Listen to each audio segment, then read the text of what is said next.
मध्यप्राच्य में लगी रही युद्धर प्रभाव सीधा सड़क पेट्रोल और डीजेल उपर पड़ी। गोटे पटे तेल मूल्य वृद्धि होता बेले अंपटे तेल संकट देखा जहाँकि साधारण लोकों पकेट उपर भी प्रभाव पकाई। स्थित में जाजपुर विभिन्न पेट्रोल पंपर स्थिति आम ग्राउंड रू देखी बर्तमान सुधा जाजपुर रोड्र मोट 3टी पेट्रोल पंप थी बेले आज तेल संकट पर 2टी बंद हो जाएगी। जाजपुर रोड गोपबंधु छक स्थित पेट्रोल पंपटी चलुची जेउठिकी असंभाल भिड़ देखा मिली। आज आउ गोटे पटे तेल दर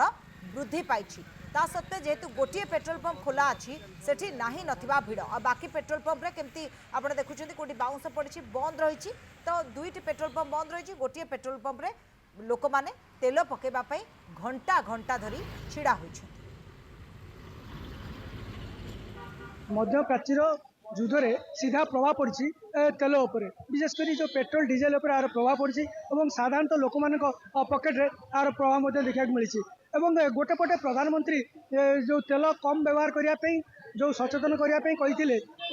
तापर लोक मान भितर जो गोटे सचेतनता सृष्टि करते तार प्रभाव देखा मिली। लोक मान भितर भिड़ देखा मिली। लोक मान भितर एक प्रकार प्रतियोगिता लगी जमी तेल सरीज जमी जो 200 जगह 500 पकड़ापी से बर्तमान व्याकुल होती। लोक मान भितर गोटे प्रतियोगिता चली कौन कहे ये जो तेल बर्तमान जो देखा देती आप केत समय गाड़ी छिड़ा मिनिमम अधघंटा 45 मिनट हो जाम लगी खबर सब छिड़ा सब टाकी सेपटे ना तेल बंद सब 3टा टाकी मुझे देखिए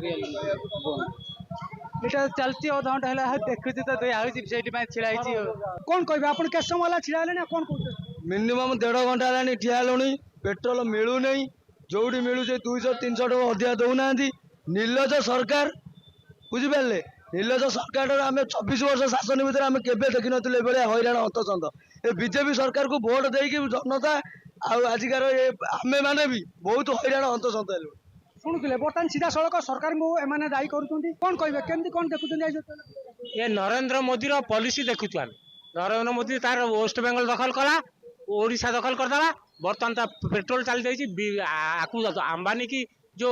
जो इलेक्ट्रिक मेसीन स्कूटर सब चली मोटरसाइकिल चलती सेगुड़ा को बिक्री करने पेट्रोल रेट किसी दिन कमेला लोक कम बहुत खराब अच्छी खराब मिलूनी पेट्रोल टाँकी देखुं आप लाइन लंबा लाइन ता भीतर रेट भी बढ़ी जाइए कौन मुझे खबर पाऊँ 10 टका ना 20 टका कौन बढ़ी जाइए एमती चलाउछन्ती आ कौन गोटे पटे देखुं बर्तमान जो भिड़ लगी रही जहाँ को लेकिन बर्तमान एस महिला सामिल रही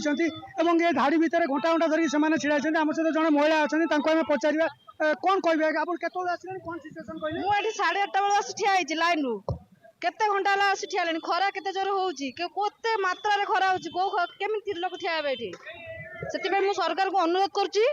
ये तेलर प्रॉब्लम जल्दी टे सॉल्व करंतु कौन कहे जो बर्तमान जो तेल रेट बढ़ी वृद्धि पाई बर्तमान गोटे प्रतियोगितामूलक देखो आज्ञा तेल आमर सफिसीयंट दिखाई कौन कटकणा ना कि 100 200 कि 500 टका तेल नब पेट्रोल जी भी आसिले पाइबे सफिसीयंट मात्रा तेल अच्छी गरम जो आम लोक मान पानी भी ये दौचु काली राति भी मुझे 1.5टा जाके थी सका 6:30 बेलू आसिक एपर्यंत अच्छी आम तेल लगातार दौचु काली गोटे 20,000 लिटर आम पाखे टाँकी आसला जहाँ तेल एपर्यंत आम पाखे चली केते जाके जीव मुझे कहीपारनी किंतु एपर्यंत तेल अच्छी आम सफिसीयंट मात्रा तेल दौचु गोटे जिनस आम अनुरोध करूँ दया करी पैनिक बाइंग करूँ ना समस्ते कस्टमर कहूँ दया करी प्लीज पैनिक बाइंग करूँ ना पैनिक बाइंग करने जो जो लोक आवश्यकता थी से पाइपर ना तो प्लीज पैनिक बाइंग करूँ गोटे जिन देखिए जो तेलर रेट वृद्धि पाई कहुच्छे आज केते प्रभाव वृद्धि पाई आज भाई ना 3 टंका 21 पैसा पेट्रोल रे आउ डीजेल रे 3 टंका 18 पैसा वृद्धि पाई निश्चिंत आप तेल जो रेट वृद्धि पाई निश्चिंत प्रभाव पड़ू लोक निश्चित भाव प्रभाव पड़ुची तेल सफिसीयंट आम पाखे अच्छी अबिका आम दबाई प्रस्तुत अच्छु पिला नहीं प्रस्तुत अच्छु सब सुविधा देखिए प्रस्तुत अच्छु प्लीज पैनिक बाइंग करूँ ना पैनिक बाइंग जो बहुत असुविधा होची हमको शुणुले बर्तमान जहाँ मालिक कहते बर्तमान सफिसीयंट तेल अच्छी से जी जिते टकर मागुची सेमती दि जाऊँगी किसी सेमती कौन लगाम ना कि अल्प टकर नियंतु बोली किसी ना तेल थिबा पर्यंत से तेल जोगे बोली कहते तेल जो भिड़ रोचे जो खरा दिन पानी व्यवस्था से रिक्वेस्ट करपर्यंत तेल अच्छी आसतु नियंतु कौन पैनिक करूँ ना केते दिन ये तेल जो प्रभाव रो सर्टेज प्रभाव रोक मान भर जो देखा दूसरे जो भाव देखा केवे दूर हम ता देखा बाकी रहा। जाजपुर प्रकाश Raut Konok News. At Sri Sri University, agriculture meets hands-on learning with industry-oriented programs and modern technology, shaping future-ready agri-leaders.